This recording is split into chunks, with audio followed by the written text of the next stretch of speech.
You are live. Thank you, Rosie. I would like to call to order the County of Chautauqua Industrial Development Agency Board of Directors meeting. We are on Zoom conference, and it is July 28th, 2020, and it's shortly after 10 a.m. We do have quorum. I will take a roll call, please.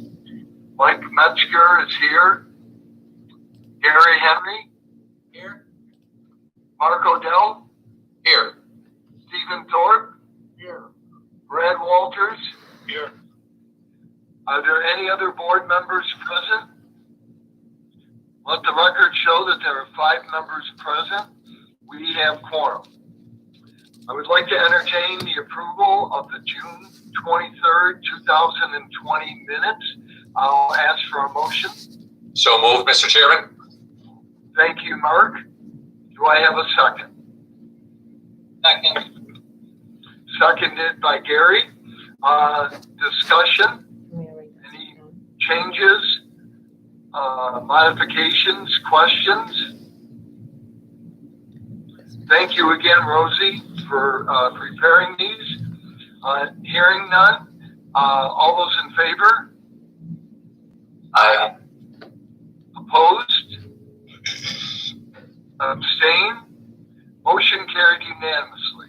Mike, I don't mean to interrupt. Hans has just joined us, and we have a caller ending in 1230. Can I ask who it is? Yeah, this is Michael Corello, Philip Plato. Thank you. Thank you, Michael, and thank you, Hans. Then now let the record show that there are 6 members present. Let's move on to new business.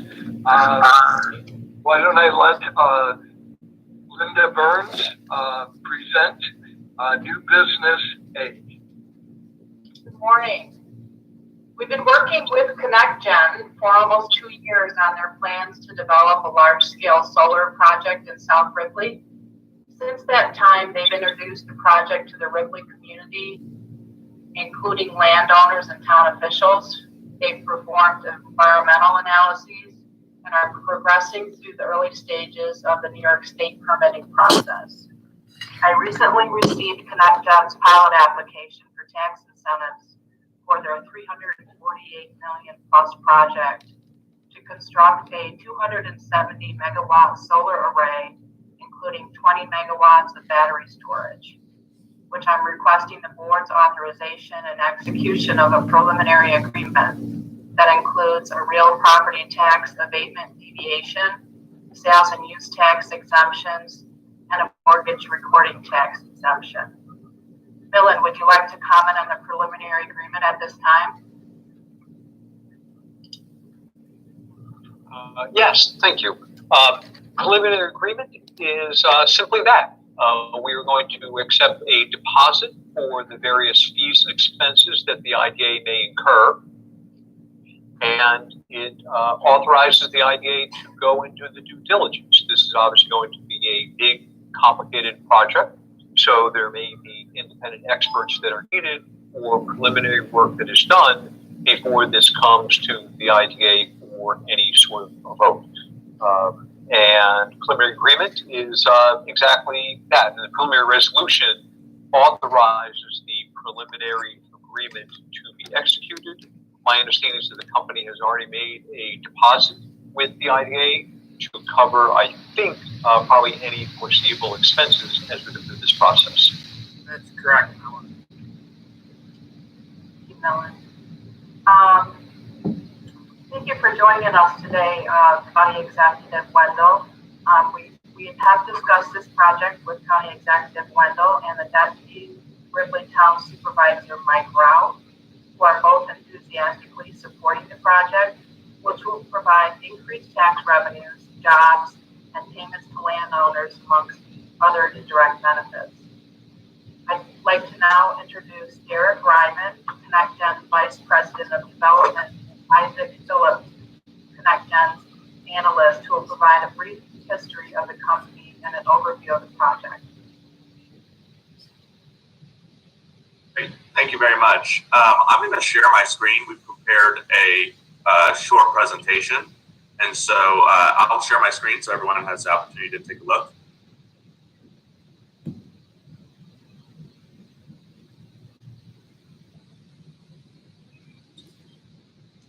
Is everyone able to see my screen? Yes. Yes. Great. Great. So today, I really appreciate the opportunity to speak with everyone. We are presenting the South River Solar Project. So our company, ConnectGen, was founded in 2018. We're an independent renewable energy developer, and we do development across the United States, and with a focus on wind, solar, and battery energy storage projects. You can see here we have a map of our current development. We have 3 operational storage projects, one in California, one in Nevada, and one in Arizona. And then we have a wide range, kind of a larger portfolio of early to late stage development prospects that we started developing in 2018, including the South Ripley Solar Project, and a number of projects that we're kind of bringing off the ground currently. In New York, we focus our development solely on solar plus energy storage for the time being. And so we have a number of early stage development projects, the furthest along of which is the South Ripley project, which we started in 2018.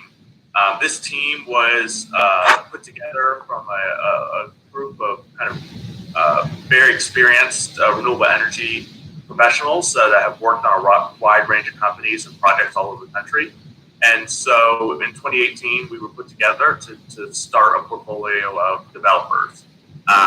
We are backed by Quantum Energy Partners and 547 Energy, which is a renewable energy, clean energy platform for the quantum energy private equity firm out of Houston, Texas. ConnectGen is based in Houston, but our developers spend a lot of time around the country developing kind of all of our projects.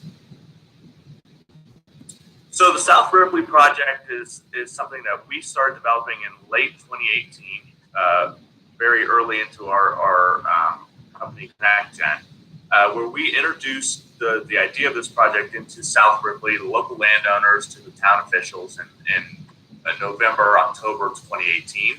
And we spent the last year and a half to 2 years working to introduce this project to the community, develop a position of land, move through the environmental permitting process, move through the interconnection process with the New York State grid, and make sure that this project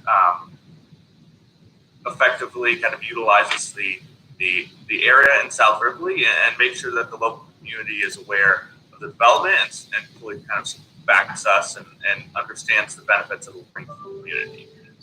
This project is located wholly within South Ripley, which is within the town boundaries of Ripley. We are right on the state line, so there's an existing substation, the South Ripley 230 kilovolt substation, which was utilized for the Welch's Cogen plant in Northeast Pennsylvania a few years ago, but that plant has been decommissioned, is no longer functional. So this position on the grid is an existing substation which is being underutilized. So that's kind of how we identified this as a potential opportunity. Additionally, South Ripley provides an opportunity for development because the location is optimal because we're above or below the Great Belt, so there's not a lot of active vineyards in the area. Dairy's really left the area over the last 10 to 15 years. And so there's an abundance of fields which are right now being utilized for either running fallow and returning shrub or utilized for hay. But unfortunately for the area, a lot of the more intensive agricultural production has kind of moved out of the area. So there is a good amount of available property where farmers are looking to diversify their revenue streams and looking for new opportunities. And additionally, there's a good amount of kind of rolling topography, so that's going to be really helpful for visual screening. A good amount of forest stands as well, which was really helpful for these type of projects to help screen. And so just the basics of the project, we're looking at a 270 megawatt solar project with an battery energy storage component. This is approximately enough power or enough energy to power 60,000 plus homes in New York. We would look to lease 1,900 to 2,200 acres of land, but we expect the footprint to be 12 to 1,500 acres of development. The timeline on this project, we expect, right now we're working through the Article 10 state permitting process, but we're hoping to start construction in mid to late Q2 to Q3 2022. And then we're looking to bring this project online by the end of 2023. So we'll be kind of commercially operating by the end of 2023. As I mentioned, we're hooking into the South Ripley existing substation, which currently is not being utilized. So that's a great benefit for the project. And additionally, I mentioned this project will include 20 megawatts of energy storage, which is going to be paired to the solar system. I have here a map of the facility area, just for everyone's reference. As you can see, we are right on the Pennsylvania-New York state line, and you can see the existing substation sits directly on the state line. As I mentioned, all of our development is going to be within the town of Ripley, within the state of New York. We're not moving into the town of Minot, Sherman, Westfield. We're staying within the town boundaries of Ripley. And this map here was submitted to the state for our preliminary scoping statement, which is part of Article 10. This is the kind of full potential area that we would be developing within. We will not be putting panels over this whole area, nor will everyone in this area be participating. As we move through the process, we've been slowly narrowing down the scope of interest of participating landowners, either through leases, easements, purchase options, etc. So we're slowly narrowing this area down, and we expect by the end of this year or first thing next year to have an engineer design project where we can actually identify exactly which parcels are participating, where panel and other facilities will go. And so this map will be refined. Isaac, percentage-wise, what percentage of the land do you have in your control right now? Yeah, and I can hop to that right now. So we are approximately 85% under control. And frankly, we're just right now a little bit delayed given the COVID situation. We've been kind of limited on travel. And so all discussions are ongoing with the last 15%.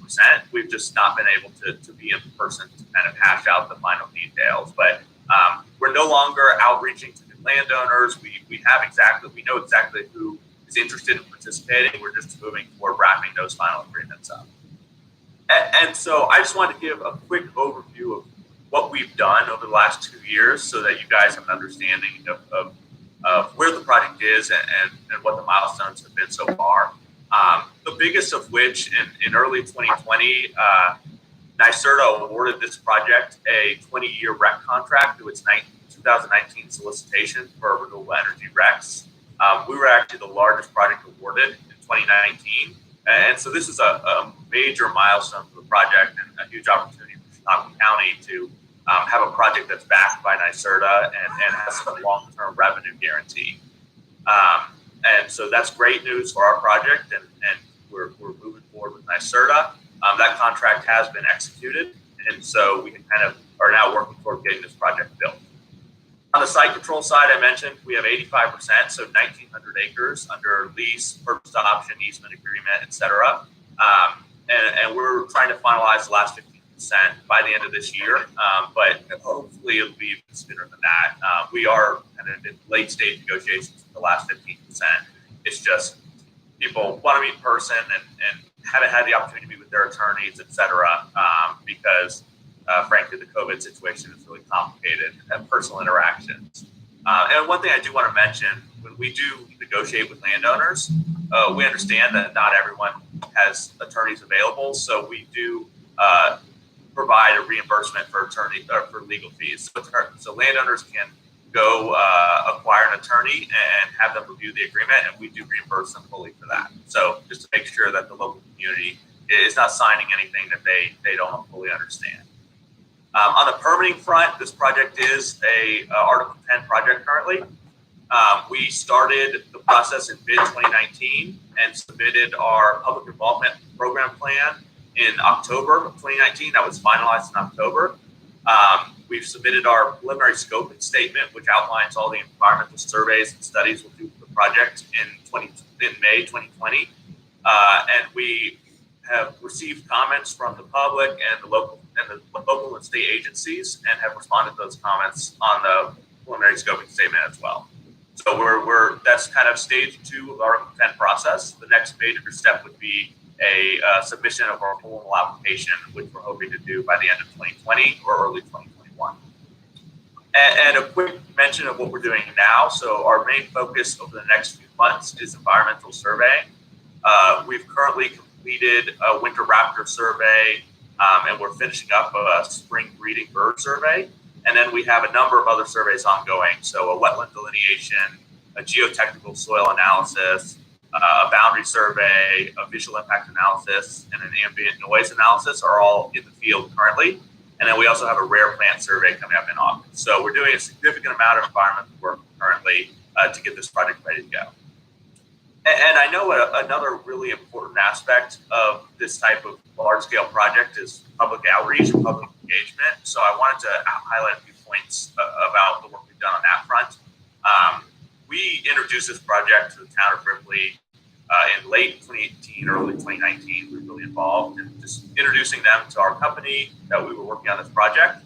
Through 2019, we've held a wide range of public events and public engagement opportunities. So we had multiple landowner dinners where we invited them to local restaurant Meaders. I highly recommend it if anyone travels to the area, Meaders Restaurant. We had a public open house in late 2019 that was published in the newspapers, town bulletin boards. On our website, we sent out a mailer to local landowners to get kind of the publication of public open house to introduce them to the project. We attend most town board meetings as we're able. I've been doing Zoom for the last 6 months, but to answer questions, give project updates, be available for the town board to ask questions. And we attend planning board meetings as well. We have been meeting with local stakeholders, so Sherman and Ripley school superintendents have all been introduced to the project. Chautauqua County Development Agency, the planning department, Chautauqua County, I've met with Don McCord multiple times. I'm trying to keep everyone in the loop. And additionally, we do have a large amount of outreach with the state agencies as well. So DEC, Department of Ag and Markets, the TPS have all been met with multiple times regarding the project, and we coordinate with them for all of our surveying. Additionally, we had, over this COVID situation, we provided an informational webinar on project safety to local and county fire officials, planning board, and then we keep an updated project website, project hotline number for people to call questions. And then before COVID, was in the area every other week to meet with folks on the ground. And then finally, we do a lot of local business and stakeholder engagement. So donations to folks like the South Ripley Fire Department.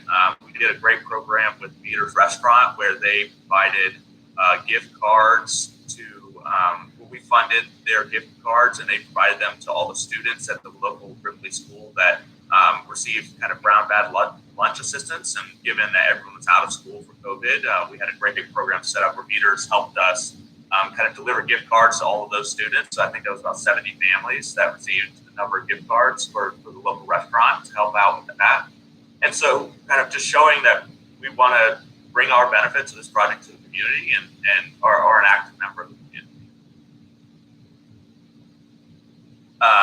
And I just have a couple more slides. I know I'm going a little long here, but just to highlight some of the benefits the project will bring directly to the Chautauqua County, town of Ripley. So kind of preliminary numbers that we're going to work with the IDA on, but we expect over $18 million in increased revenue to the town of Ripley, Chautauqua County, and the local school districts during the life of the project. And kind of looking at that, we're looking at least 40% of the town of Ripley's annual tax levy would be directly coming from our project.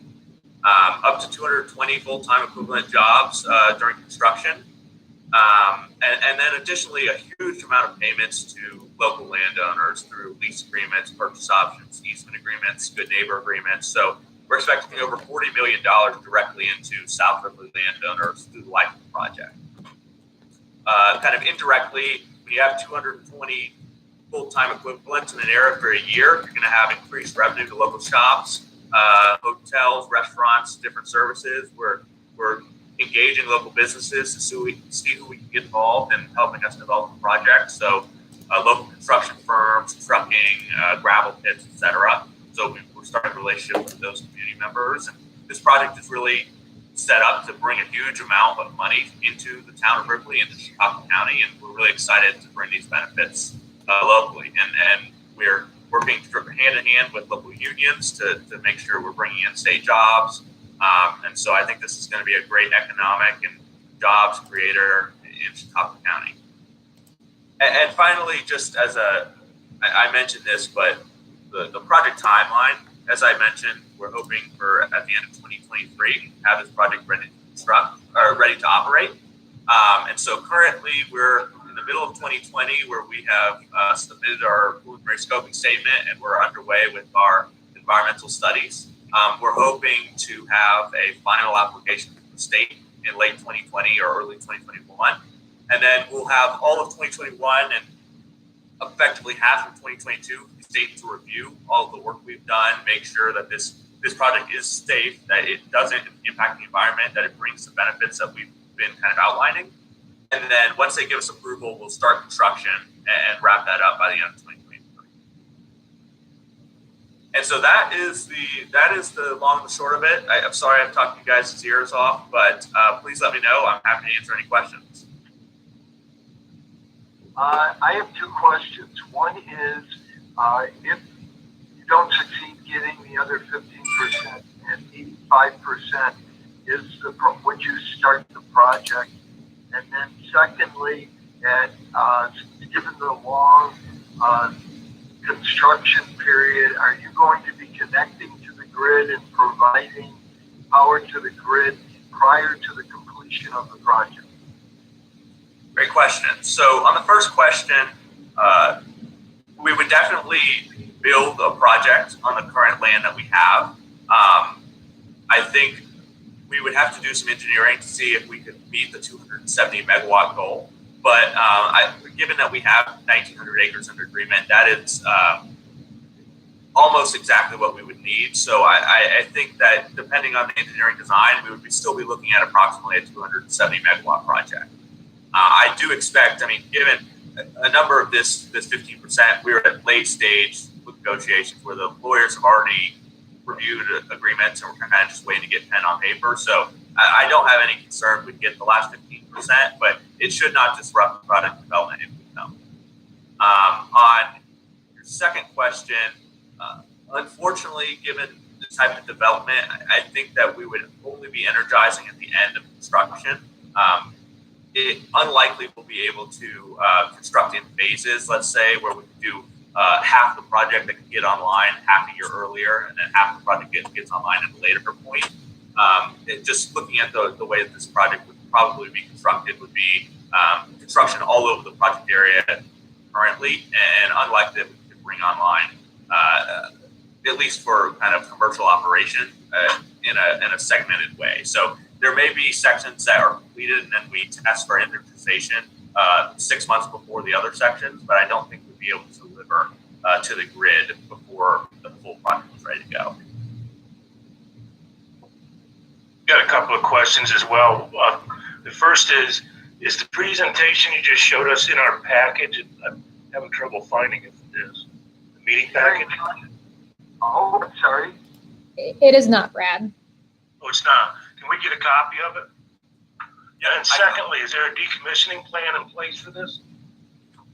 So there's currently not a decommissioning plan in place. However, that will be required through the Article 10 permitting process. And I know that the town of Ripley zoning also requires it.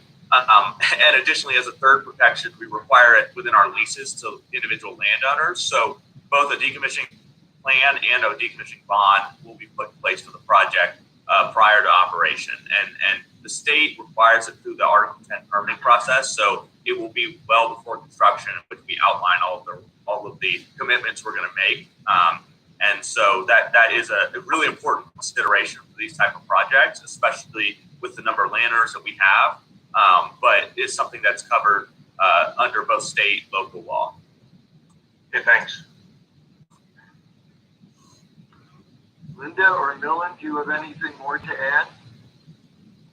Mr. Chairman, I've got a series of questions. It's Mark. Oh, I'm sorry, Mark. You can't see me, I don't think, so. Isaac, take off screen share, we can all see each other again.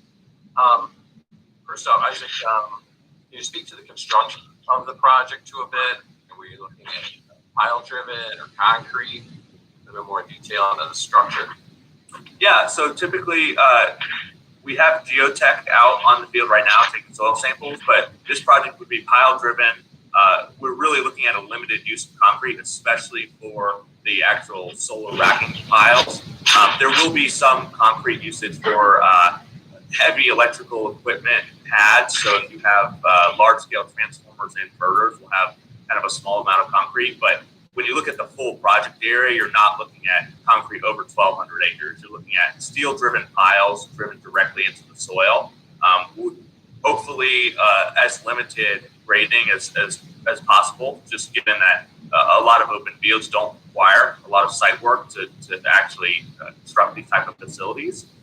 But there's definitely a consideration for kind of constructing visual barriers as well, be it foliage, berms, etc. Though I think we would typically want to focus on foliage on that front. But yeah, as you asked, steel-driven piles would be the expected technology that would be utilized in construction here, not concrete mounted. Yeah, at least invasive. Appreciate that. We talked about the substation, which is handy there. Do you believe that that's enough capacity without any additional upgrades to this project? Yeah, so there'll definitely be upgrades required. It's an older substation, and it's not been utilized fully for a number of years. So there will be upgrades required to the substation. We are currently deep into the New York ISO interconnection process. So we're wrapping up our second stage, the system reliability impact study. Our next stage will be the full last year facility study, which will outline exactly what upgrades are required. But our specialty, when we started NextGen, a lot of our team came from an actual transmission developer. So our specialty was grid intelligence. And one of the reasons we selected South Ripley was that this transmission line in this location has available capacity. And so we've gotten really favorable results through the study process with the grid. And we don't expect, I know that the Dunkirk plant got hit with some pretty significant interconnection upgrade costs, and we do not expect anything on that order of magnitude, given the location we've selected specifically. Thank you for that. Can you speak to any of the power purchase agreements that are out there, who they're with, and the details on the landowners at this time? So on the power purchase agreement front, the only agreement we have executed right now is the 20-year REC contract with NYSERDA. Typically, we're still in early stages on that front, on the commercialization front, where we are still reaching out to a wide range of entities. Our company sells wholesale, so we're not a utility. We cannot sell to local landowners. We're not a community solar developer either. So those projects that are 2 to 5 megawatts that sign up local landowners, not something that we can do for 60,000 households. So we will sell directly to a utility, a large scale industrial user. There's some opportunities for, I know SUNY, the school system, recently requested proposals for power from renewable energy projects we're looking into. But right now we have contracted directly with NYSERDA, and we're also working with a local municipal utility that's interested in purchasing RECs as well. So that's where the project stands on that front. Just a couple more follow-up questions, Isaac or Derek. One comes down to a person. We talked about studies being conducted currently, soil studies, audio studies, a whole bunch of them. And that's great. You can't quantify what's not measured. The workers coming. We're concerned on multiple fronts. Now we got 31 states, so quarantine suspect. I mean, the workers coming in to do this stuff considered essential, or what can be rules for gigs? These projects typically take off pretty quick. Yeah. So luckily, the environmental surveys that are underway right now don't require a heavy on-site presence. So for things like the wetland delineations, or geotechnical analysis, these are teams of 2 to 3 folks. And typically, so far, I believe everyone on the ground right now is New York New York based, and some even just an hour or two from the project area. And so we have a safety plan in place pursuant to the state's requirements, and we require all of our contractors to as well. And additionally, they are taking kind of the utmost precautions on how many people they talk to. Really, luckily, a lot of the work is outdoors, not requiring any contact with local landowners, not requiring any long-term stay. So really sensitive to this issue, and all of our workers so far have been from New York, and for any that come out of state, we're really monitoring the current situation. So I typically would spend every other week in the project area, and I've only had 4.5 months to make sure that we're not putting anyone at risk in the project area. And so right now we will follow all the guidelines on the 2-week quarantine that's required for anyone from states that New York has identified as high risk. And frankly, we're in a stage where we're not going to require a huge on-site presence, which is good given the COVID issues around the country. So we don't expect there to be any reason for more widespread than we're doing until early to late 2022. But if there's any requirements at that time, of course, we'll follow them. But generally, construction would be considered essential at that time, but not an issue at this current point. Thanks. Just one last follow-up, and this is to my colleagues on the board. With the current state of financial crisis that we're in with the state and feds, I just believe projects like this, I'd rather see money put into our basic infrastructure and improvements at this time. But it's just my sentiment. So thank you very much for the answers, guys. Thank you.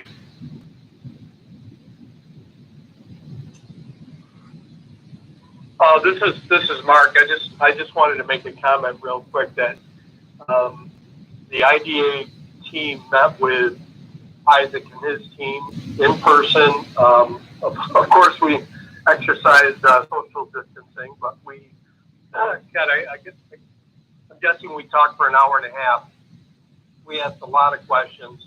I actually did this kind of work in my past life, and I got to tell you, I was very impressed with ConnectGen. Rich and I also went to a couple of public meetings, and they were very professional. They answered a lot of questions. So, I just wanted the board to know that I think I can speak for our group that we are impressed with their team.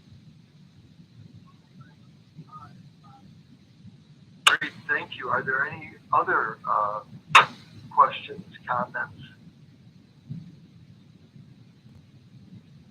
Hearing none, I'll entertain a motion.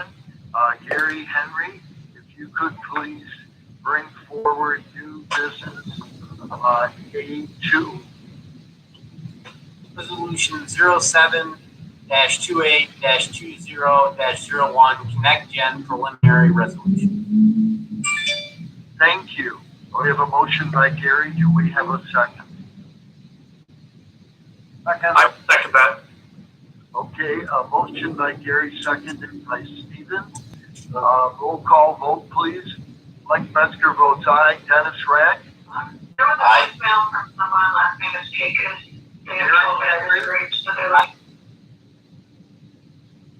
I'm sorry, Gary Henry? Aye. Hans Sauer? Aye. Mark Odell? Nay. Stephen Thorpe? Aye. Jay Churchill? Aye. Red Walters?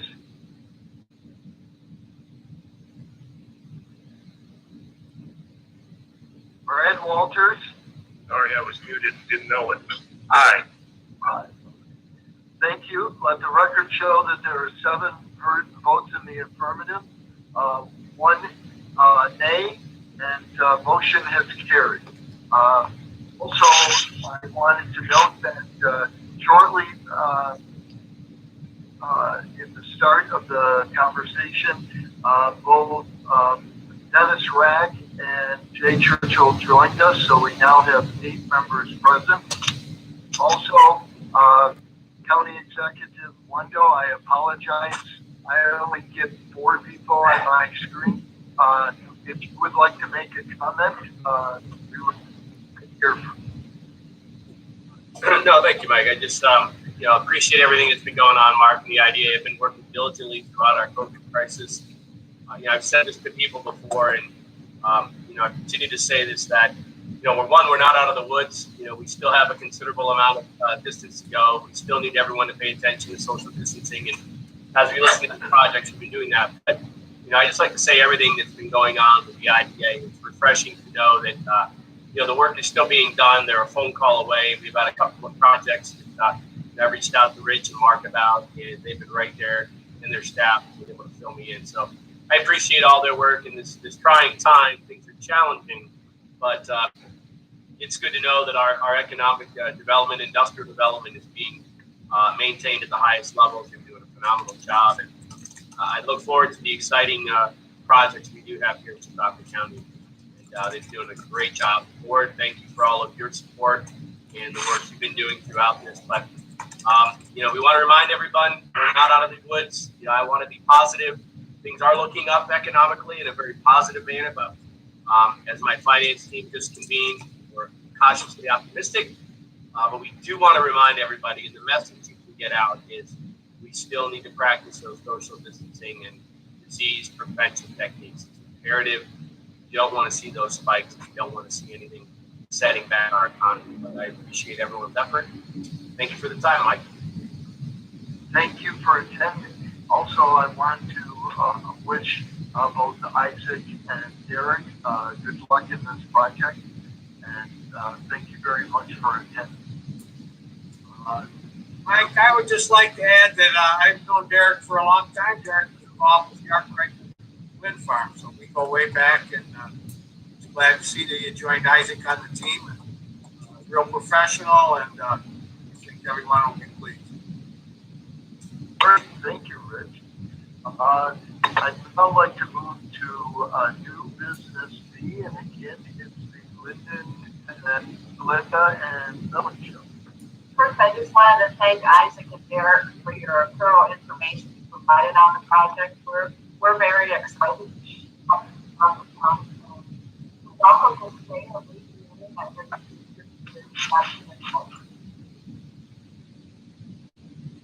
Thank you very much for having us and the opportunity to share information on the project. We're really excited about the project going forward, and really appreciate all the support Richard, Mark, and Linda have given us today.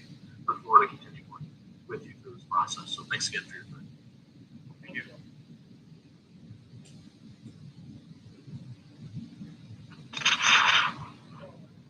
Sorry, I don't have my agenda up. Did you say we're up from St. George next? Yes, please. Okay, thank you. Thanks. A transaction committee meeting was held on June 30th, and the committee unanimously voted in favor of the CCIDA authorizing the execution and delivery of a preliminary agreement with respect to St. George Enterprises Energy Facilities Pilot application. Public hearing notice in advance of the public hearing, email requesting delivery, and red receipt effective tax jurisdiction. Also posted in the local newspaper and the CCIDA office and website. The public hearing was held on Friday, July 24th via Zoom and still recorded. The video will be posted on our CCIDA website. You should have received the transcript of this meeting via email yesterday. Daniel Pecos, Town of Concord Supervisor, attended the meeting via Zoom and requested to go on record objecting to the tax incentives for the solar panels. Dylan was able to articulate, maybe Dylan, you want to comment now at this time about your conversation? Sure. I believe that the supervisor objects to your current UTAP, which allows home use, if you will, or solar panels to be put on top of buildings with no additional real estate taxes. He didn't have a specific proposal, but we explained to him that this was pursuant to the UTAP that had been adopted, and that there would be no additional real estate taxes because it was not a commercial operation, it was just for St. George's for his own business. So it was a very friendly conversation. I think he just didn't want St. George to pay zero, and it wasn't clear what number he thought would be appropriate. But again, I explained that it was part of your previously adopted uniform policy, and that this would be available to anyone who even applied. I wanted to give a little history on that as well, Millen. Probably 12 years ago now, when schools were all opting out of 487, because under New York State tax law, all of these renewable energy projects, solar, wind, and methane digesters, were exempt from real property tax. But the municipalities wanted to capture the large commercial projects and get some pilot revenue. So the county legislature said to the IDA, we'll opt out, but we don't want to punish the small homeowners and the small businesses who are putting solar or methane or wind on their property for their own use. So we agreed to do a 15-year pilot at no cost to them, even eat the legal fees, and that mimicked the law of 487. So we probably have about 13 of those projects we've done since we started, and that was the background. And I also talked to Dan about that, and I think he understood that a little better. Not fully in agreement, but he understood. Thank you. So today we are seeking approval of seeker and the approving resolution for St. George's financial incentive package, including a real property tax abatement with the standard small energy 15-year pilot, sales and use tax abatement, and mortgage recording tax abatement.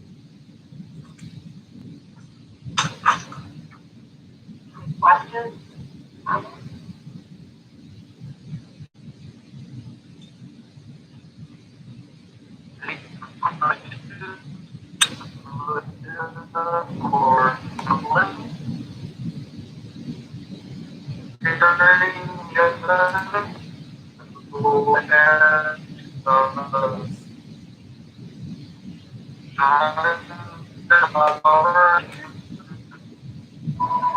We have a problem with Mike's audio.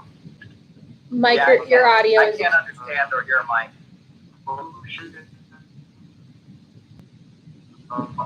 Mike, I apologize. Your audio is cutting in and out.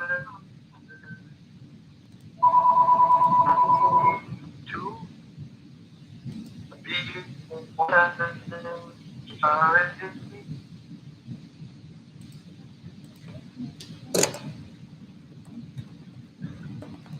believe it's Mike's connection that He's buffering. Dennis, you might have to take over. There you are, Mike. Maybe.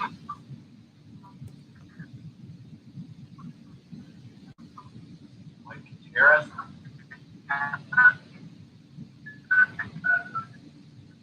Okay, I'll just jump in though for a minute here.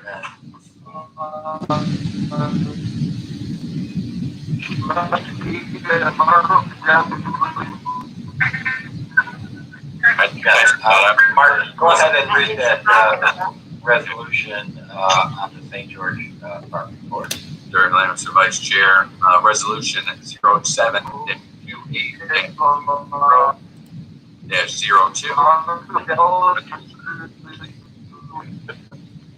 I've tried muting him, but it's not.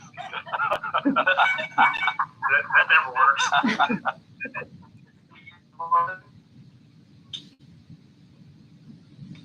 Okay, so we're going to say Mark has made a motion, and I'll second Dennis. Okay, Hans, you can second it. Okay, I don't have the list in front of me, so I'm going to try and go through the screen here. I'm going in now, Dennis. That guy. Do we call him? Yeah, give him a call. Yeah. All right, so we'll do a roll call vote on this, and see if we can get through it while we're fixing this. Hans Bauer. Aye. Jake Churchill. Aye. I'm not going to ask Mike. Brad Walters. I'll abstain. Okay. Stephen Thorpe.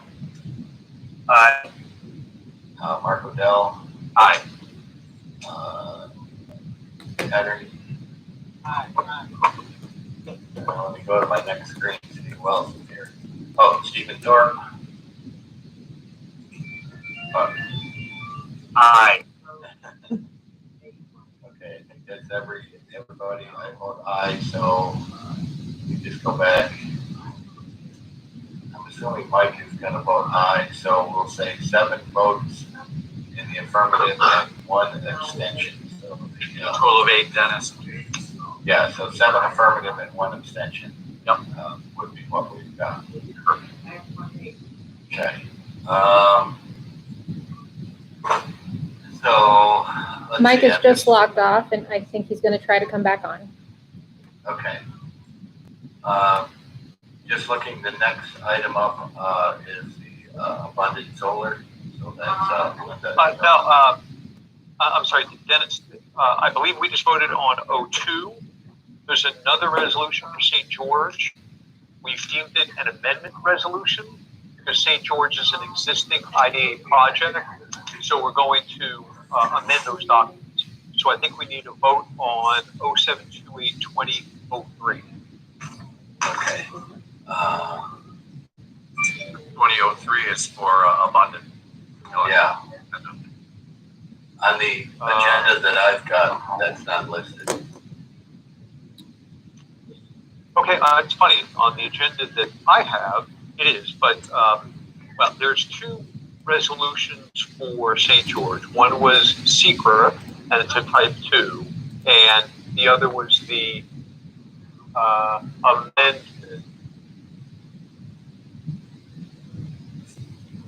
Yeah, so somebody has to make a motion to accept the 2020-03, which is the amendment resolution. Can you see my Put it up, screen? Rosie? Can you see my screen? No, I I can't. do. I can't see the agenda. I see your screen though. Okay, let me I see try. your screen, and there was one there for 072803. Can you see it now? Yes. Yeah, okay. Okay. That's what I'm looking at, and there's an 03 there for St. George. Okay, I've got an old agenda then. So That's not the agenda I have either. you need it. So, okay, so let's do this. Stephen, could you read or make a motion for agenda? First, I have a question, probably for Millen.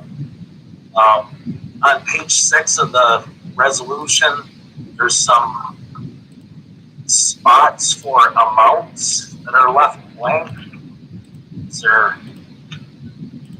Do we have amounts that will be filled in there? Do we know what they will be? Yes, those amounts probably should be for the value of the financial assistance. Okay. And Linda, do you have your benefits calculator? I'm not sure I have it handy. But the answer is yes, those amounts will be filled in. And it's the amount of the sales tax that will be saved by St. George and an estimate of the amount of real estate tax that will be filled in. So the answer is yes, those of course will be filled in. And Linda, I don't have your benefits calculator handy.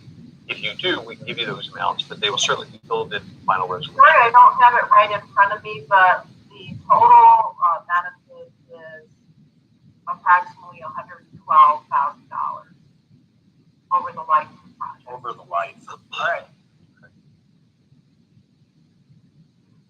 Go ahead with that resolution. Okay. All right. Resolution 07-28-20-03, St. George Enterprises Amendment Resolution. Okay. Just give me a minute to get everybody written down here because I don't have a full screen now, so I can't see who's here. There we go. That'll make it easier. Okay, so that was a move. We need a second for that resolution. I second it. I probably shouldn't. I get the state. Yeah, I'll second it. It's on. Okay. We'll do a roll call vote then. Hans Bauer, Aye. Jay Churchill, Aye. Brad Walters. Abstain. Thorpe. Aye. Mark Riddell. Aye. Jerry Henry. Aye.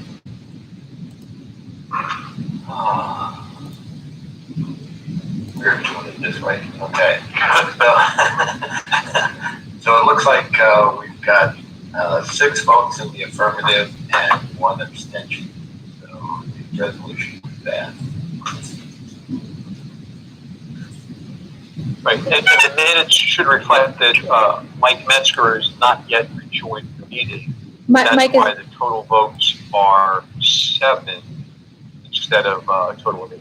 Mike is back on. He was on mute. Oh, okay. Signed up for it, and it says I've been told until the whole system. Can you hear me? Yeah. Why are you sorry? Well, that's why I got out, so you wouldn't have to stop it. No, just after we don't have the question. All right. Mike, can you hear us? Yeah. Okay. You want to take? Yep, we can hear you. That's good. You want to take back over then? We've just done the St. George resolution. Sure. Thank you for doing that. I'm sorry, Mike. We put you down as voting in the affirmative for both St. George resolutions. Is that correct? Yeah, thank you very much. Okay.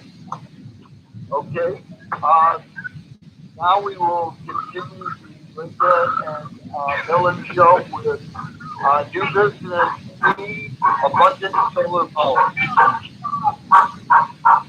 Can everyone who's not speaking mute just to cut down on the background noise, please? Thank you. Thank you. At last month's CCIDA board meeting, the board unanimously voted in favor of the CCIDA authorizing the execution and delivery of a preliminary agreement with respect to abundant solar powered pilot application for financial incentives. Public hearing notices were sent in advance of the public hearing via email requesting web receipts to be collected in tax jurisdiction, as well as posted in the local newspaper and the CCIDA office and website. The public hearing was held on Friday, July 24th via Zoom and video recorded. The video will be posted on the CCIDA website. You should have received a transcript of this meeting via email yesterday. UTEP deviation notices were sent in advance of today's meeting via email requesting delivery of web receipts and effective taxing jurisdiction. We've discussed the project with County Executive David Wendell and Portland Town Supervisor Daniel Schranz, who are both supporting this clean energy project.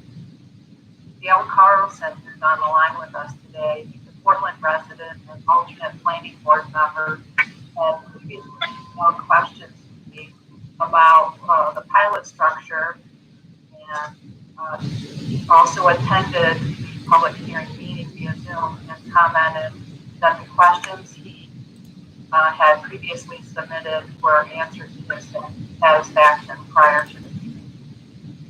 Also, just yesterday, I received an email from Michael Borgiato, who is Brockton Central School Board President. He was objecting to the tax incentives. Rich spoke with Mr. Borgiato, who understands that some increased tax revenue is better than none. And since this project is reliant on the proposed tax relief to commence, he understood the situation. There were no other public attendance, depending on the public correspondences for the proposed project. Rich, I don't know if you wanted to comment on about your conversation with him at this point. Yeah, I just, Dan, was not in favor of, giving tax breaks. I reassured him that the existing property would not be removed from the tax roll. It would continue to get getting on that piece of property, and then a dummy parcel would be created, and an assessment would be put on that. That's what we would remove from the tax roll, and then the pilot would start out at $12,500 a year, and that would be split evenly between the village, the town, the county, and the school as normal taxes. So again, he understood it. He didn't really like it, but he understood it. Thank you. So I conducted a cost benefit analysis and resulted in a 3-to-1 ratio of benefits of $9,756,000 and state benefits of $626,000 for a grand total benefit of $10,381,000 to a cost of $3,111,000 over the 25-year life of the project. Today, we're seeking approval of SECRA UTEP deviation and approving resolution for Abundant Solar's financial incentive package, including a no property tax abatement with a deviation 25-year pilot, sales and use tax abatement, and mortgage recording tax abatement. Millie, would you like to comment at this time on the resolution before the board? As always, Linda has summarized everything perfectly. The only deviation is your UTEP is a 15-year pilot for these. I think we're finding more and more developers needing longer term of the pilot. It is just a longer term, so it's going to be 25 years instead of 15 years. SECRA, it is analyzed what think are possible environmental effects and found that there's no significant adverse effect on the environment. And the final resolution is, of course, what you always approve, giving the staff the authority to go ahead and consummate the deal and execute the documents.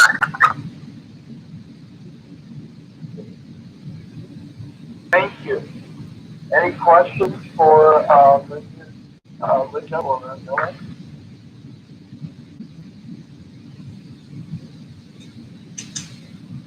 Hearing none. Mr. Chairman, it's Mark. Just a quick question. Okay, I'm sorry. Sorry for that. I had unmute.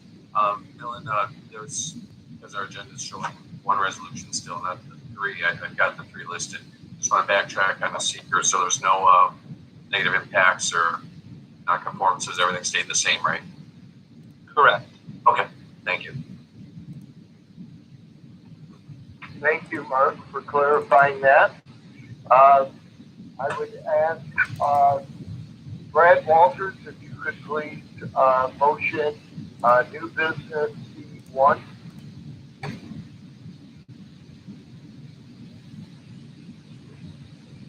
Yeah, we might have to put up that new agenda because, Yeah. Brad, you're on mute. I've just sent it to all of you again. I apologize. I'm not sure why you got a different one. I checked the calendar invite and it should be the correct one, but I did resend it again to each of your emails. I got it, Rose. Okay, good. Okay, so resolution 07-28-20-04, Power Pilot Deviation Resolution. Thank you. I have a motion by Brad. Have a second. Okay, well, I'll second it. Dennis. Thank you, Dennis. Motion by Brad, seconded by Dennis. Roll call vote, please. Mike Metzger votes aye. Dennis Rath. Aye. Mary Henry. Aye. Ron Sauer. Aye. Mark Odell. Aye. Stephen Thorpe. Aye. Jay Churchill. Aye. Brad Walters. Aye. Let the record show 8 votes in the affirmative. Motion carried unanimously. If I could please have Jay Churchill to move new business C2. Okay, 07-28-20-05, Abundant Solar Portland SECRA Resolution. Thank you, Jay. I have a motion. Do I have a second? Second, Mr. Chairman. Mark. Thank you, Mark. So I have a motion by seconded by Mark. I'll take a roll call vote, please. Mike Metzger votes aye. Dennis Rath. Aye. Gary Henry. Aye. Ron Sauer. Aye. Mark Odell, Aye. Stephen Thorpe, Aye. Jay Churchill, Aye. Brad Walters. Aye. Let the record show there are 8 votes in the affirmative. Motion carries unanimously. Stephen, if you could please move new business C3. Resolution 07-28-20-06, London Solar Power Final Resolution. Thank you, Stephen. I have a motion by Stephen. Do I have a second? Yeah, Dennis, I'll second it. You can second it too, Jay. Well, 2 seconds. Okay. Motion by Stephen, seconded by Dennis. Roll call vote, please. Mike Metzger votes aye. Dennis Rack. Aye. Gary Henry. Aye. Todd Sauer. Aye. Mark Odell. Aye. Stephen Thorpe. Aye. Jay Churchill. Aye. Brad Walters. Aye. Let the record show there are 8 votes in the affirmative. Motion carried unanimously. Carol, have you stayed in there through all of Linda and Millen's presentation? You're on mute, Carol. Okay, can you hear me? Okay. Yep. Carol, if you could please present new business C, Highwick Corporation. Okay, Highway Corporation is a request for an LTEC loan for $100,000. It's a working capital loan. And we were approached by Cattaraugus County Bank to help them out with the structure of the loan. Cat County Bank is going to lend $1 million. They'd like us to stay on their 10-year term to coincide with them. CCIDA has approved $100,000. The equity of $100,000 in the LTEC loan is $100,000, so the total project is $1.3 million.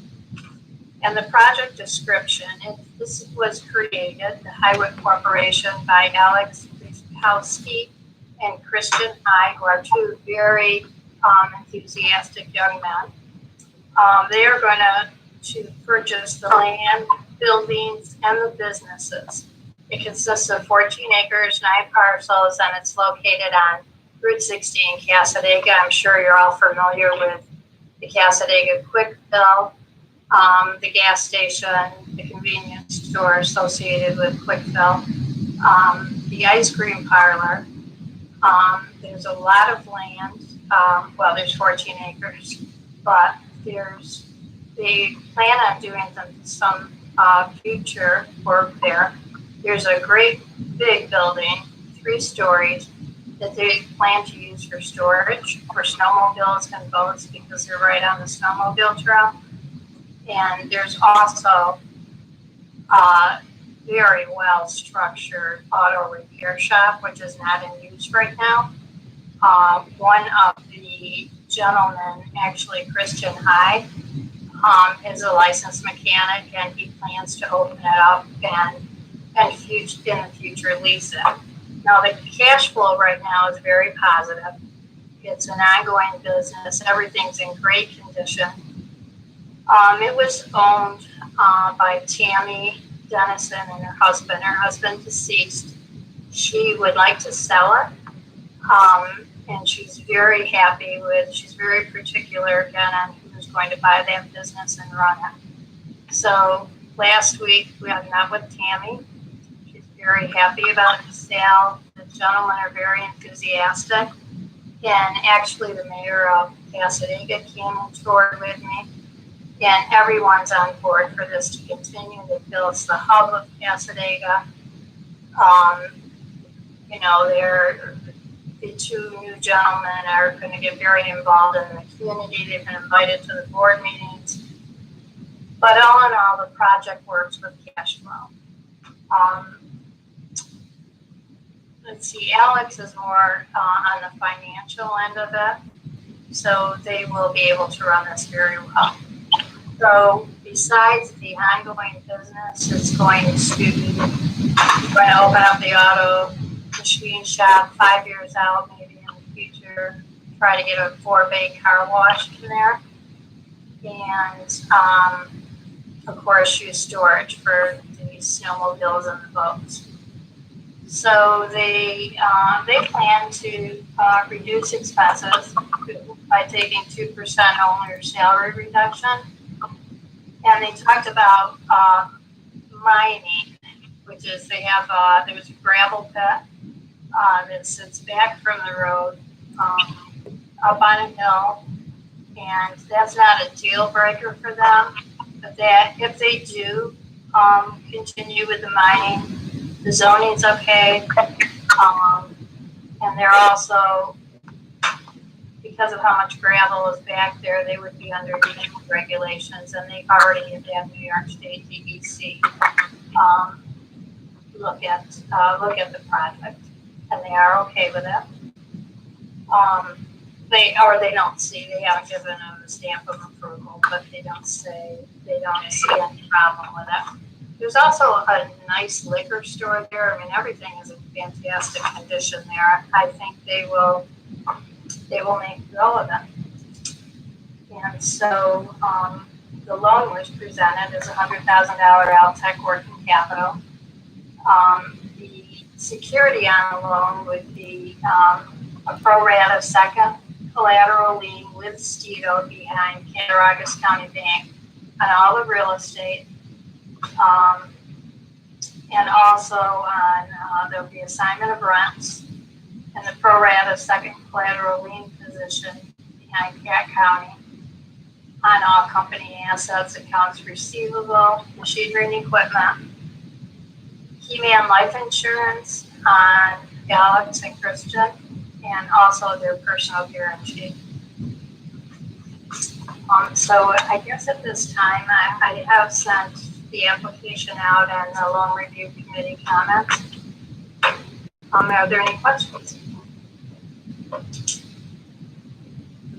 Mr. Chairman, it's Mark. Carol, thanks for bringing this project forward. I think this is going to be a great project, good utilization of the IDA resources. The business plan that was presented was sound. Thank you for that. Easy to read and go through. And again, it's a Castanega boy. That place is it's one stop for everybody. And I'm really glad to see a nice succession plan for the family. Again, we're going to take the likelihood they were going to do. So thank you very much. It's in good hands. Welcome. Thank you. Thank you, Carol. Are there any other questions for Carol?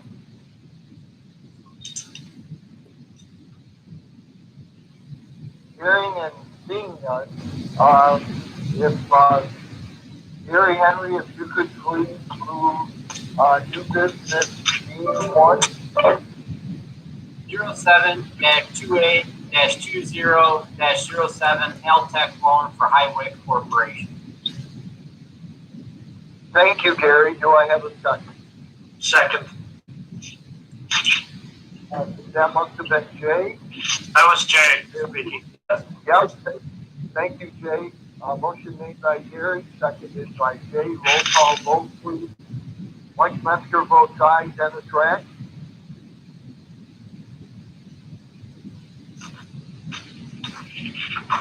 Aye. Gary Henry. Aye. Hans Howard. Aye. Mark Odell. Aye. Stephen North. Aye. Jay Churchill. Aye. Brad Walters. Let the record show 8 votes in the affirmative. Motion carries unanimously. I'm going to ask for thank you for an excellent job, Carol, and thank you, Linda and Millie, for your great work. I'm going to ask for a motion for E1 before we bring it to discussion. Han, if you could please move new business E1. Sure. 07-28-20-07 2008, resolution of the County of Chautauqua Industrial Development Agency pursuant to the State Environmental Quality Review Act concerning the determination of significance for project modifications for the Roberts Road Freezer LLC project. Thank you, Hans. Do I have a second? Second, Mr. Chairman. Second, motion made by Hans, seconded by Gary. Discussion, please. Yeah, so, Joe, are you able to put up a map? Hey, Rich. Matt, I think Matt was going to handle this one, and he is on the phone. But I can see if I can pull something up on my computer right now. I had it on my screen a second ago. Okay, sorry about that, Rich. Hang on, I'll just open it up. So this has to deal with the property at, I have the photography here, photograph. I just hit share screen, and I pick the picture I want. Correct. Is that how it works? Yep. Okay, can everyone see that picture? Yes. Yes. Wow.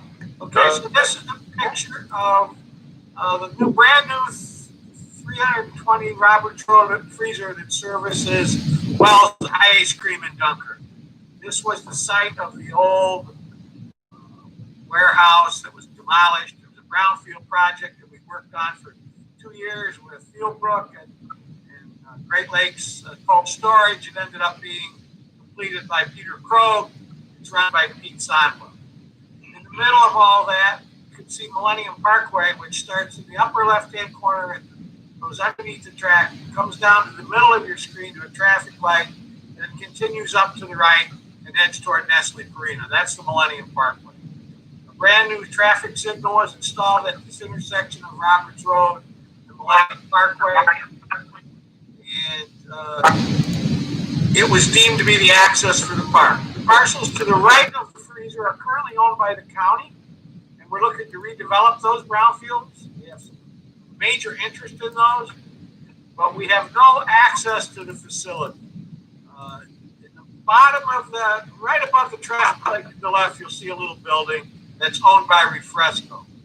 You'll see a little driveway that dead ends into the road. They don't even have access to the building, and it's vacant. The building is assessed at $223,000. I had an appraisal that was less than that. 320 Roberts Road negotiated for a year and a half to buy that from Refresco. They had a deal, and at the last minute, Refresco wanted $450,000, and Krogh said no. So currently, all the traffic comes into this facility from Talcott Street on the left at a stop sign. It's very unsafe. And without this condemnation of this right-of-way to the IDA, we won't have any access to those parcels on the right. So we plan to condemn the right-of-way, take it, and then have right-of-way. Everyone in the park will have access to their property. In my opinion, this will actually enhance the Refresco building and not take away from it. So we've had some procedures, we've had public hearings, and that's what these resolutions are about. Joe, I'd like you to talk about this legally, or Matt, or whoever you want to take it, and before we vote, okay? Then we'll take questions. Sure thing, Rich. With respect to this resolution, this is Matt's regarding the SECRA, and I actually believe, Millen, you can correct me if I'm wrong, but I believe I'm slated to speak on the next one. So I would turn this one over to Matt for some introductory remarks, and then I will hop on afterwards for the next resolution.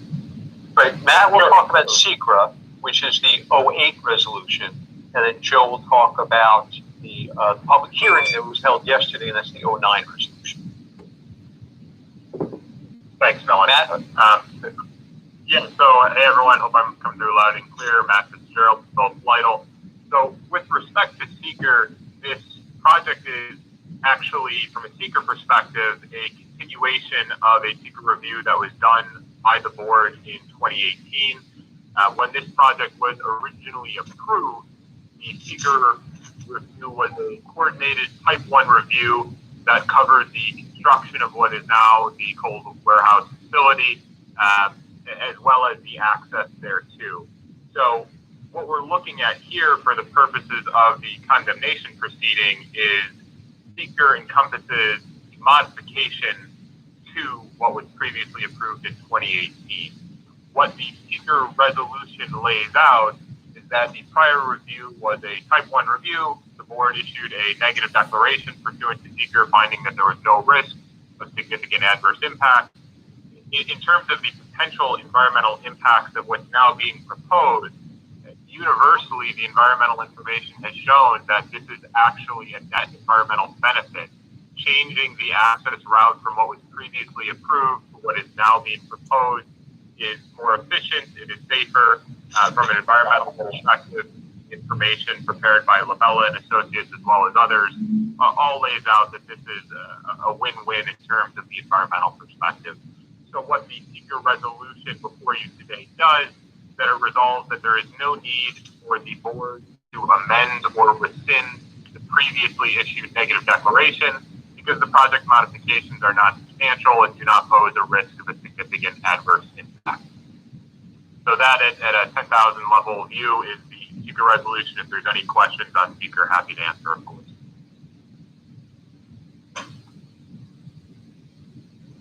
Thanks, Matt. Joe, you want to talk about the second part?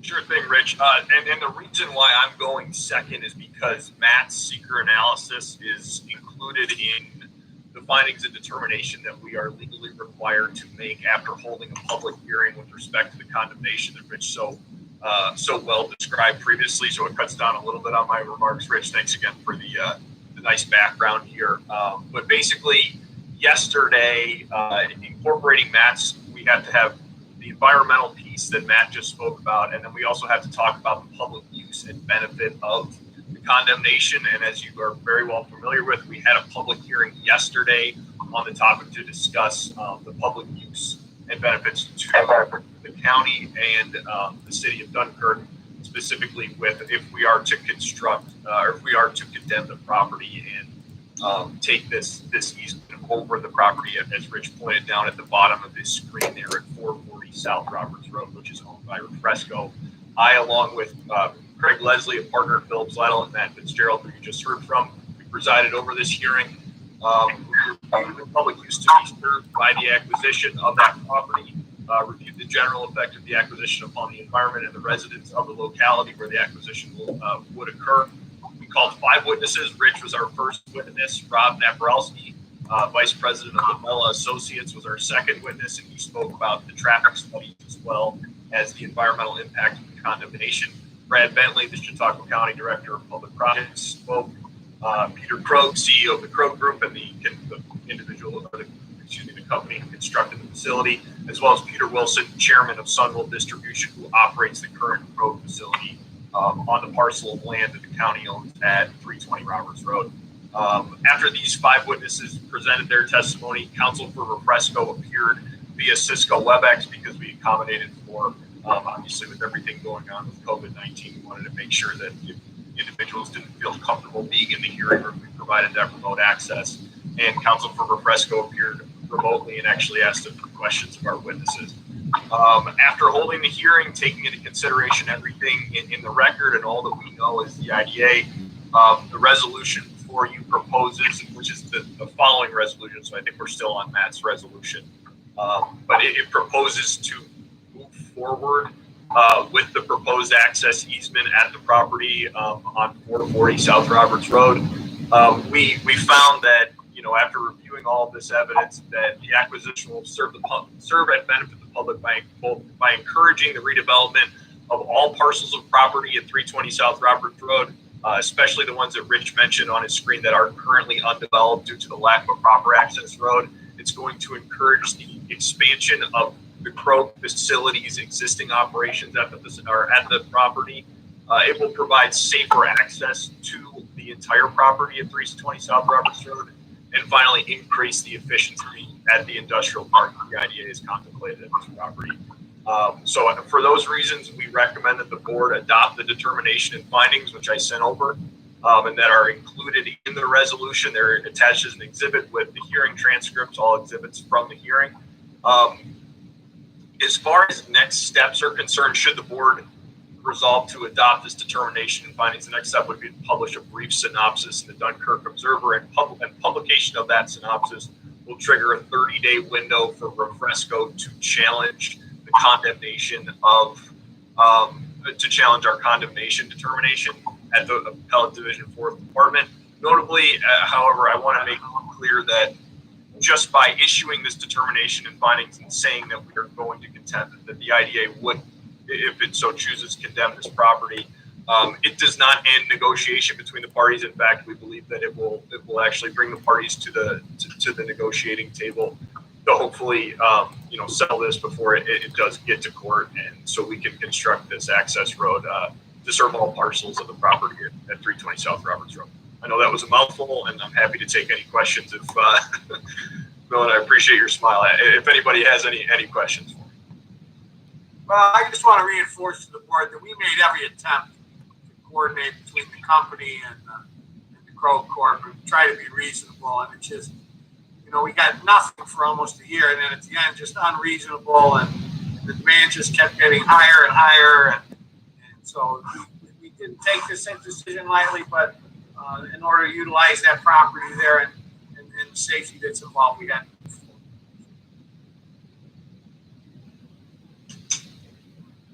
Thank you. Any further questions? Thank you, Matt and Joe, for your expert counsel. We have a motion and a second. Any further questions? Hearing none, roll call vote, please, on new business E1.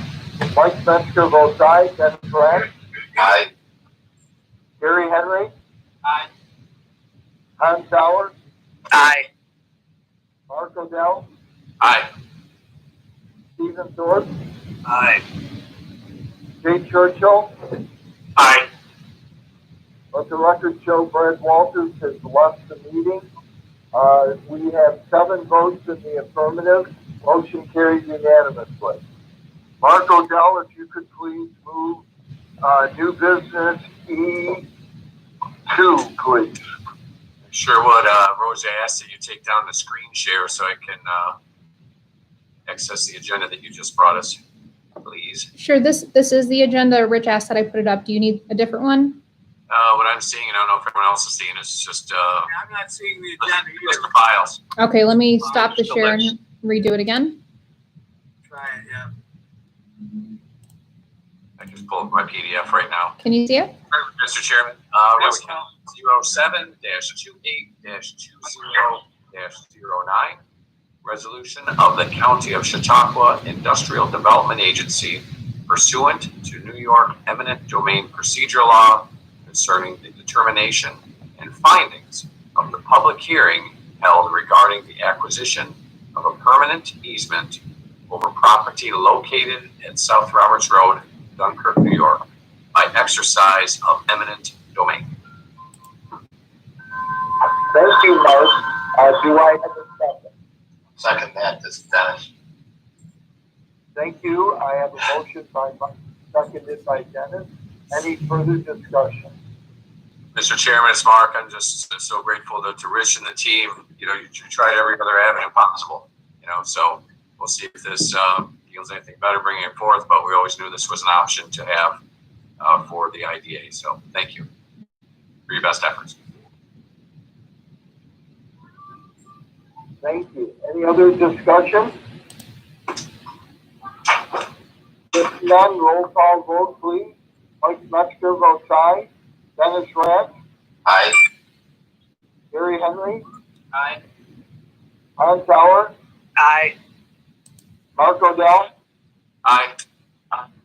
Stephen Thorpe? Aye. Jay Churchill?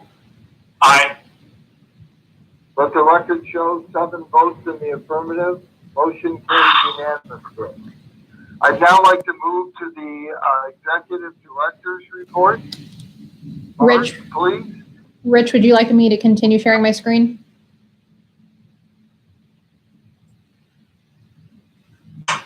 Rich, would you like me to continue sharing my screen? Okay.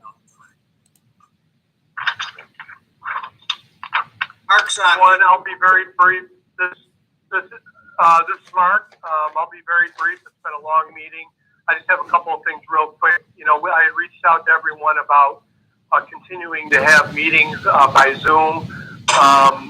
The governor announced that he would extend his executive order until, I believe it's the second week in August, which means that we would have to have it live if it doesn't get extended even further. We suspect it will be, and we'll continue to do these meetings by Zoom. But we'll keep our ear to the grindstone here and find out, you know, whether it gets extended or not.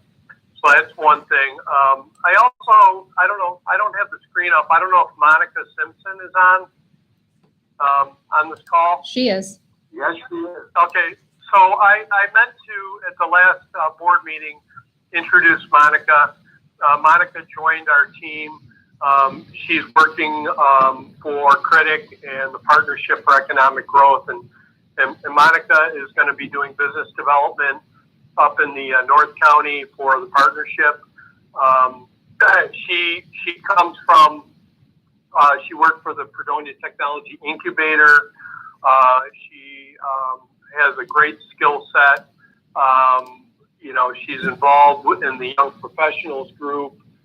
She's highly regarded locally, and she's stepped right in, and she's doing a great job. So I hope everyone can welcome Monica. Thank you, Monica. And the last thing, I just wanted to say what a great job the staff does always, and especially through this COVID. I think you heard the county executive praise what we were doing, and we really have stepped up. Thank you, everyone, sincerely.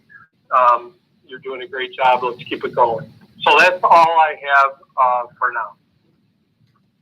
Thank you, Mark. Any questions of Mark? All right. Well, hopefully you'll get to enjoy your vacation. Let's move to the treasurer's report. Rich, please. Rosie? All right, let me bring it up on my end so I can share it. You're muted, Rosie. Let me bring it up on my end and then I can share it. Just be 1 second. I will be brief as well.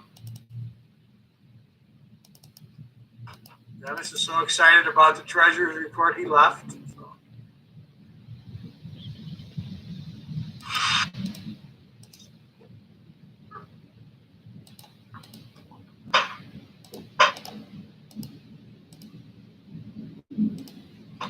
Okay, please let me know if you can see this.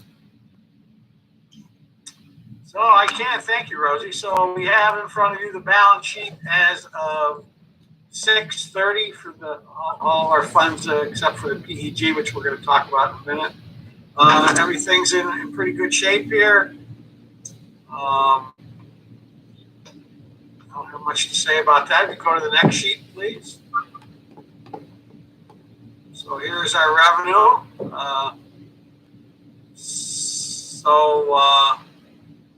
IDA's doing fairly well. We've recorded a lot of application and administrative fees.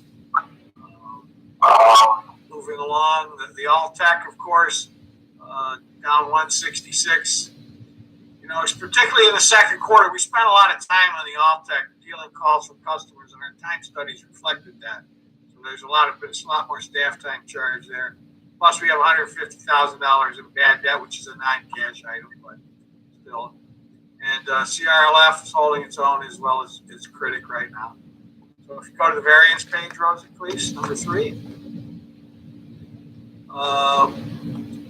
So we have a few things here. I've highlighted in right the proposed changes I'd like to make to the budget, just based on things that have happened. Number 1 is we took a slight reduction in our grant income from the county. Our interest income is going to be down a little. We had to hang on to our cash a little longer than I thought on some of our loans. And of course, we all know what CDs are paying.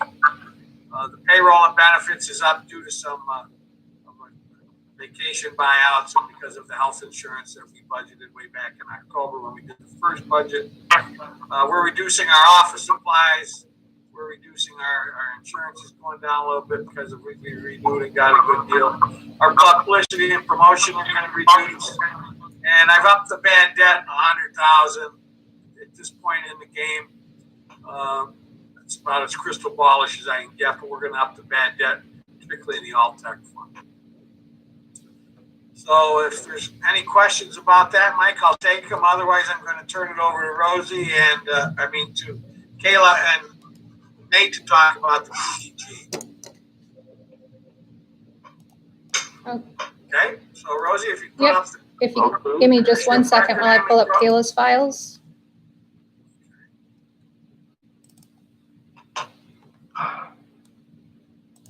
Rich, for a change or modification of the budget, are you looking for a resolution at this meeting? I am, Mike. When they're done, we should approve it all, including the change, correct? All right, thank you.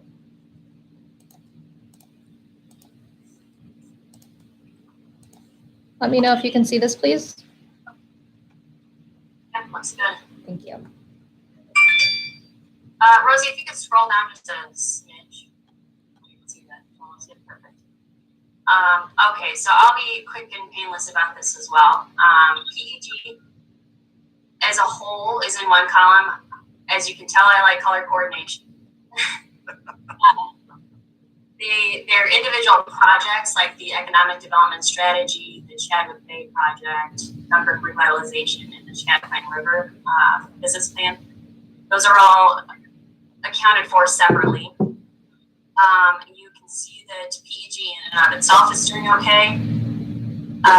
Let's see, the economic development strategy, that's showing some negatives in the balance sheet only because we haven't recognized all of the revenue as of the second quarter. No activity yet in the Chadwick Bay project section. So Rosie, can we go to the P&L? Let me know if you can see that. Oh. Let me know if you can see that, please. Let me know if you can see it, please. Yep, we're all set. Okay, so the P&L, everything looks pretty good. Most things revenue recognized so far, except for the ED strategy. We're only seeing a negative there due to, like I said, in the third quarter, we ended up recognizing more revenue that makes up the difference and some of the expenses that we've been.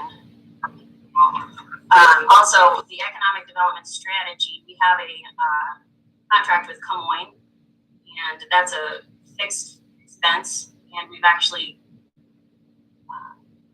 got more revenue than needed for the contract with Camoin. So we're doing good there. You'll see that in the next sheet, the third quarter and fourth quarter.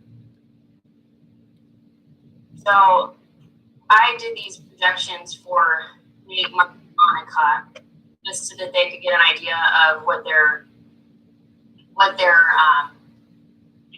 revenue and projected expenses are for the third and the fourth quarter. In the third quarter projections up at the top left, I don't know my right from left, you can see that in the strategy we'll recognize the 16,220, and then the 2,692 is the remaining balance for our combined contract.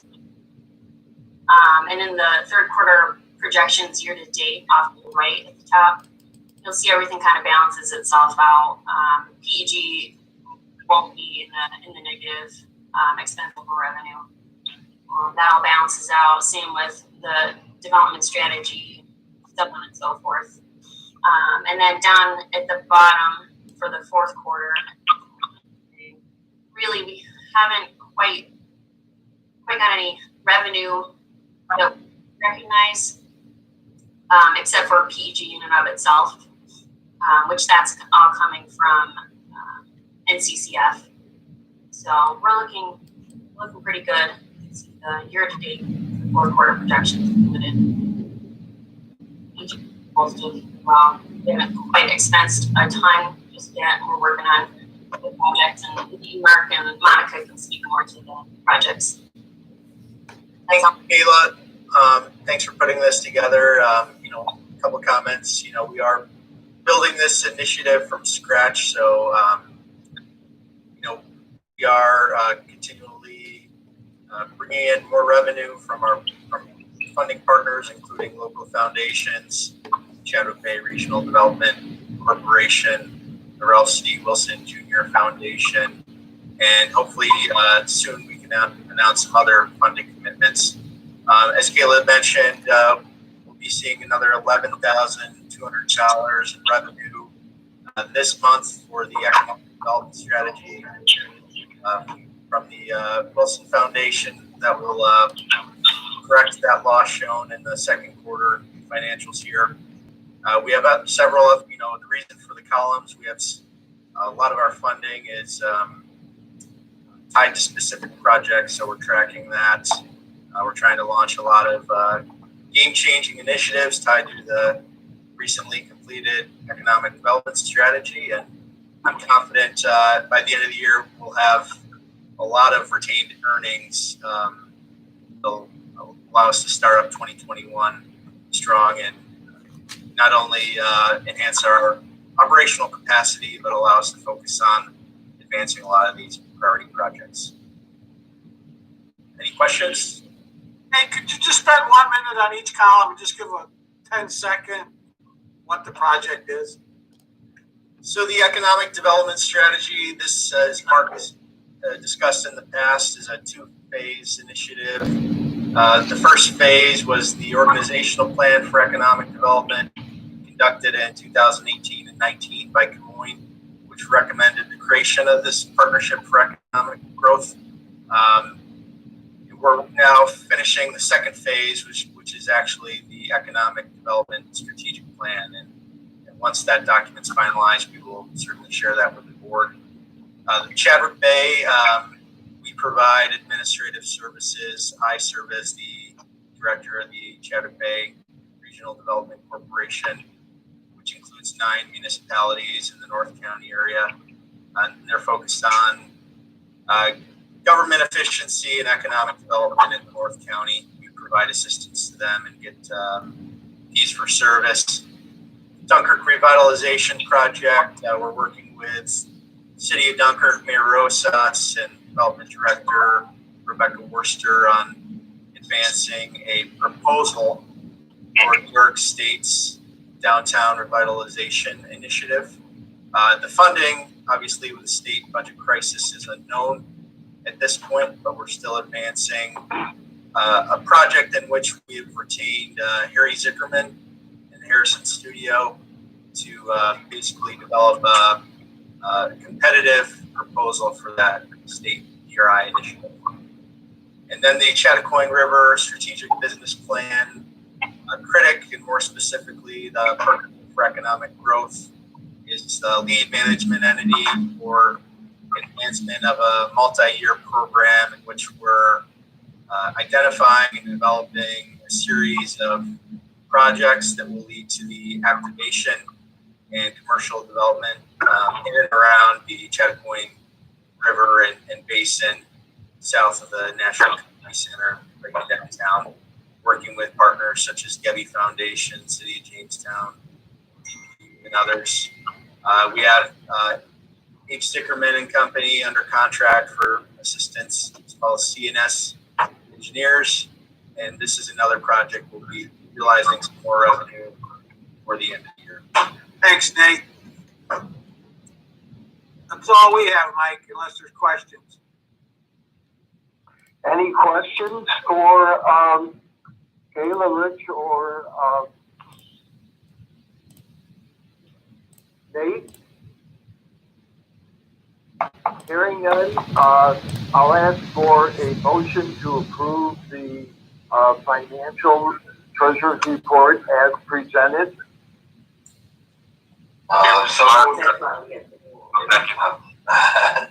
Sorry, Mark. Okay, I think I have Dennis moved. Do I have a second? Yeah, Mark Odell seconds, Mr. Chairman. Thank you. Mark, thank you, Mark. Motion by Dennis, seconded by Mark. All those in favor? Aye. Aye. Aye. Opposed? Abstained? Motion carried unanimously. Now we have to make a resolution, it's my understanding correct, to change the budget as presented. So I would ask for a motion, please.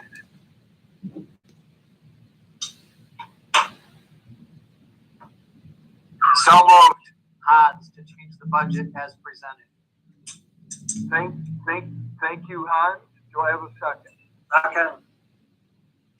Second by Stephen. Any further discussion? All right, I'll have a roll call vote, please. Mike Metzger votes aye. Dennis Rack? Aye. Gary Henry? Aye. Hans Sauer? Aye. Mark Odell? Aye. Stephen Thorpe? Aye. Jay Churchill? Aye. Let the record show there are 7 votes in the affirmative. Motion carried unanimously. Now we have a cold business St. George mortgage tax. Who's going to talk to that? Dylan will. Are we not going into executive session? I think we're going to skip that. I don't think we need to do that today. We'll wait for the loans. I'll just give a little update on the loans, but we don't need executive session. Okay. All right. You want to give a quick update on the loans, then, please? Yeah. So, it's actually going a little better than I thought. The staff has done a good job reaching out to their clients. We will prepare for you next month who's paying, who's not. We have all that. The emergency working capital loans, I was pleasantly surprised as Linda reached out to everyone on the list. Most people are going to pay on schedule. Some want to pay off ahead of time. So those loans were very helpful, and they did that. And on the regular loans, most people are starting back up that we're going to start back up. So I'll have a better feel for that next month, and we'll go from there. That's all I have, Mike. Hey, Rick, Mike, if you wouldn't mind, just real quick, just 2 things. We still have not heard back about that EDA grant that we applied for. I just wanted the board to know that we talked about at the last meeting. And then secondly, I'm sure you all heard about Amazon in Grand Island, that they were looking for alternative sites. And I just want you to know we're all over that. We've submitted several sites, so we'll see what happens. And we're being proactive, and we're being vigilant, trying to bring that here. Thank you. Thank you, Mark and Rich. Any questions for them? If not, let's move to Millen and the St. George mortgage tax. Okay, this one's very easy. When St. George applied to the IDA for financial assistance, they applied, as most applicants do, for real estate tax, sales tax, and mortgage recording tax.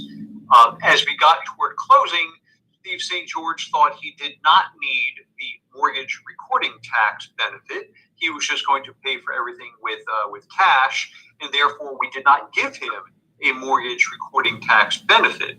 And the reason for that is no sense in throwing tax benefits at a project if it doesn't need it or want it. It just makes your statistics look worse, that you've given away more financial assistance for the same number of jobs. So fast forward, here we are. Steve St. George thinks that he does, in fact, want a mortgage. So we just need the board to authorize us to do that. It was originally applied for. It's the same project. So this is very straightforward. Going to be under $100,000, so we don't need a new public hearing or anything else. We just need the board to acknowledge that this was originally contemplated and that we should amend the documents to give him the mortgage recording tax benefit that he originally asked for and that, quite honestly, he paid the fee for the first time around. Thank you, Millen. Any questions for Millen? Jay, if you could please move to give St. George mortgage tax abatement. I would like to make a motion to give St. George a mortgage tax abatement. Thank you. Do I have a second? Motion made by Jay, seconded by Mark.